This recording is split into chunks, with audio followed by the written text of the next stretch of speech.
तो मैं जवाब देना चाहता हूं। मैंने कहा अपराध से बड़ी बात मानसिकता है। कंचना जी कान खोल के सुन लीजिए, अपराध को 100% रोकने की कोई गारंटी नहीं दे सकता जब तक ये मानसिकता रहेगी अपराधियों को संरक्षण।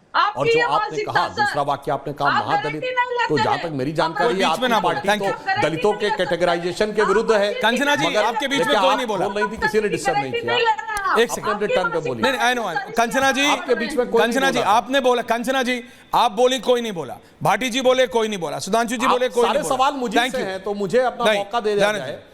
अब मैं ये कहना चाहता हूं, दूसरा वाक्य बोला महादलित, तो जहां तक मेरी जानकारी है इनकी पार्टी तो दलितों के कैटेगराइजेशन के विरुद्ध में है, मगर राजनीतिक दृष्टि से सूट करता है तो महादलित कहा।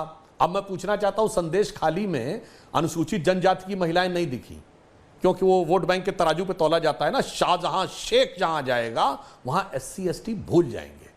और मैं फिर आपको याद दिला देना चाहता हूं कंचना जी, जो बात मैंने बोली थी आपके शासित इंडी गठबंधन के शासित राज्य में, अब मैं दलित का एक और उदाहरण देता हूं।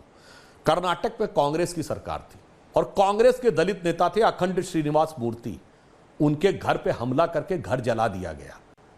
कोई कांग्रेस ने कार्रवाई नहीं की अपनी सरकार में अपने नेता के खिलाफ। तब दलित नजर नहीं आया क्योंकि दूसरा वाला वोट बैंक मजबूत वाला वोट बैंक था, वो मजहबी वाला वोट बैंक था।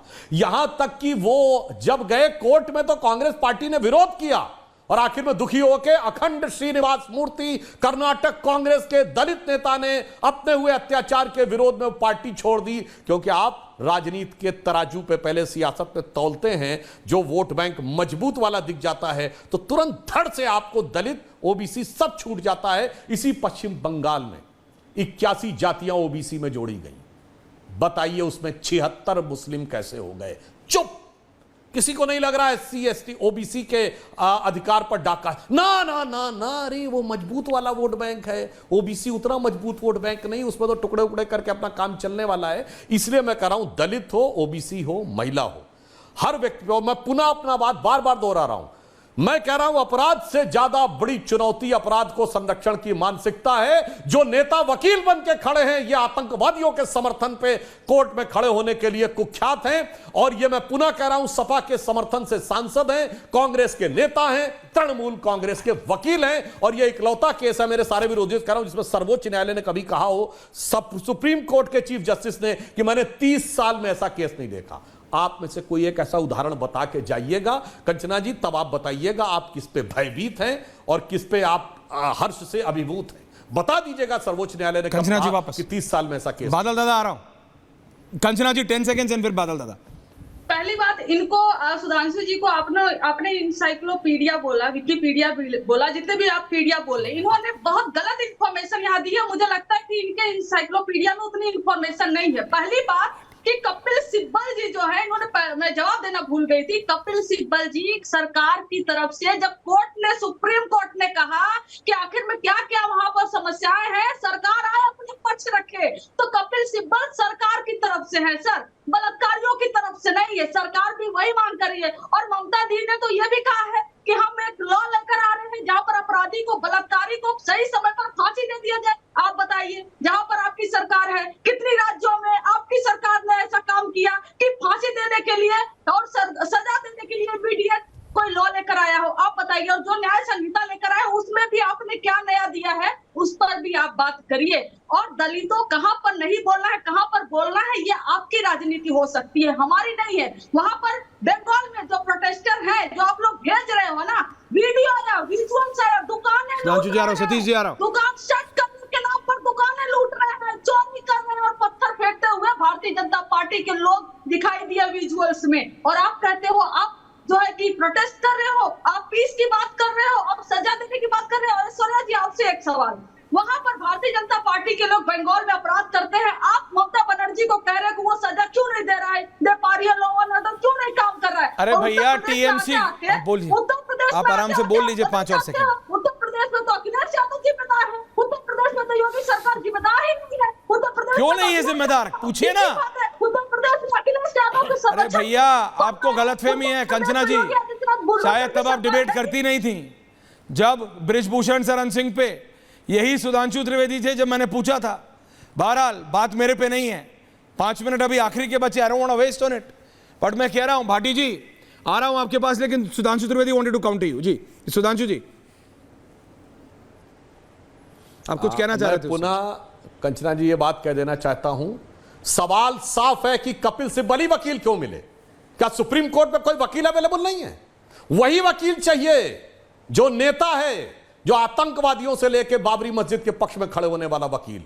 ये मैं पूछना चाहता हूं, ये जो चयन किया है तृणमूल कांग्रेस की सरकार। कंचना जी बीच में नहीं, आपकी आदत अपने आप में कहने के लिए काफी। और दूसरा कंचना जी बताइए, तृणमूल कांग्रेस एक रीजनल पार्टी है, वहां की मुख्यमंत्री यह बात कहती है कि मैं बिहार में भी आग लगा दूंगी, झारखंड में भी आग लगेगी, उड़ीसा में भी आग लगेगी, नॉर्थ ईस्ट में भी आग लगेगी और दिल्ली और यूपी में भी। मैं पूछना चाहता हूं, जिन राज्यों में तृणमूल कांग्रेस का नाम लेने वाला नहीं है, यह कौन सा नेटवर्क है जिसके दम के ऊपर ममता जी ये धमकी दे रही कि आग लग जाएगी? मैं करोड़ों दर्शकों से कहता हूं, सोचिए वो कौन सा नेटवर्क है जिसके दम पे असम से लेकर दिल्ली तक और बिहार से लेकर उड़ीसा तक आग लगाने की बात कही जा रही है। और उड़ीसा और यूपी दोनों की रीजनल पार्टीज के प्रतिनिधि बैठे हुए हैं। ना इन्हें यूपी में आग लगाने वाले विषय के ऊपर कुछ बोलना है, न बिहार में आग लगाने वाले विषय पे कुछ बोलना है। नहीं कंचना जी, गलत तो नहीं है, क्योंकि एग्जैक्टली यही कहा ममता दीदी ने। ओके, भाटी जी कुछ कह रहे हैं। भाटी जी, सतीश जी आ रहा हूं एग्जैक्टली इसके बाद। नहीं, मैं क्योंकि आप देख रहे हैं ये क्या हो रहा है। हाँ भाटी जी बोलिए। चाहता हूं, भाटी जी, सुधांशु त्रिवेदी जी ने 4-5 बार इस बात पर चिंता जाहिर की है कि कपिल सिब्बल ने वकालत क्यों की पश्चिम बंगाल सरकार की। ऐसी व्यवस्था ये कायम करना चाहते हैं देश में कि जिसका चेहरा इन्हें पसंद नहीं है उसके लिए वकील भी खड़े ना हो कोर्ट में। अरे कोर्ट में वकील खड़ा करना तो हर किसी का अधिकार है। जो सरेआम अभियुक्त होता है, जो आतंकवादी होते हैं, जो देशद्रोही होते हैं, सरकार उन्हें भी वकील मुहैया कराती है। देश की न्याय व्यवस्था को खत्म कर देना चाहते हैं। इनके अंदर न्याय के प्रति कोई सम्मान है ही नहीं। ये इन्होंने मीडिया को तो अपने वश में कर लिया, ये न्यायपालिका को भी अपने वश में करना चाहते हैं कि ऐसा माहौल बना दें। कपिल सिब्बल एक प्रोफेशनल हैं, वो उनका प्रोफेशन है, वो किसी की भी वकालत कर सकते हैं। बार बार उस पर टिप्पणी कर रहे हैं कि बहुत खराब हो गया, बहुत खराब हो गया। आपकी पार्टी के वकीलों ने भी किस की वकालत की है, ये इस पर हम टिप्पणी करने लगे तो ये कोई दलगत मामला नहीं है, ये एक प्रोफेशन का मामला है। और रही बात, आपने ऐश्वर्या जी बार कहा कि कितने विधायक और सांसदों पे, अभी एडीआर की रिपोर्ट आई है लेटेस्ट, एक बार उसे भी कोट कर दीजिए। सबसे ज्यादा बीजेपी के सांसद और विधायक रेप में आरोपी हैं, सबसे ज्यादा पूरे देश में। कंचना जी ने बोला 54, सुधांशु जी इस पे आपने कुछ बोला नहीं? 54 नहीं, 54 वर्तमान मौजूदा नहीं है। नहीं, कंचना जी ने बोला ये, मेरे को इसको मेरी टीम मेरे को सबसे ज्यादा इसको रेक्टिफाई करके मेरे को बता रही है, चेक करके डबल चेक करके। सुधांशु जी क्विक रिस्पांस, उसके बाद सतीश के सिंह जी। हाँ देखिए, मैंने एक नहीं बार कहा और मैं कहना चाहता हूं, भाटी जी ने बहुत अच्छे तरीके से अपनी पार्टी के समर्थक सांसद कपिल सिब्बल के बारे में कहा। और भाटी जी, मैं क्यों कह रहा हूं, कपिल सिब्बल एक वकील नहीं है, देश के पूर्व कानून मंत्री हैं। वो देश के पूर्व कानून मंत्री हैं। एक कानून मंत्री जो सरकार का मंत्री रह चुका है, वो ये जानते हुए, जिसपे कि लाइव प्रोसीडिंग में देखा है कि सुप्रीम कोर्ट के जजेस ने किस ढंग से उनसे बोला है, उसके बाद उन्होंने डिफेंड किया। और जहां तक आपने कहा सबका लड़ने का अधिकार है, तो मैं दर्शकों को याद दिलाना चाहता हूं, इनकी पार्टी वो है, 2007 में उत्तर प्रदेश में 3 अदालतों में धमाके हुए थे, लखनऊ, फैजाबाद यानी आज का अयोध्या और वाराणसी। उन आतंकवाद के आरोपियों के लिए क्योंकि आतंकवाद के आरोपियों केस लड़ने कोई तैयार नहीं था। इसके गुस्से में आतंकवादियों ने हमले किए, धमाके किए और अखिलेश यादव की सरकार ने वो केस विड्रॉ करने की कोशिश की।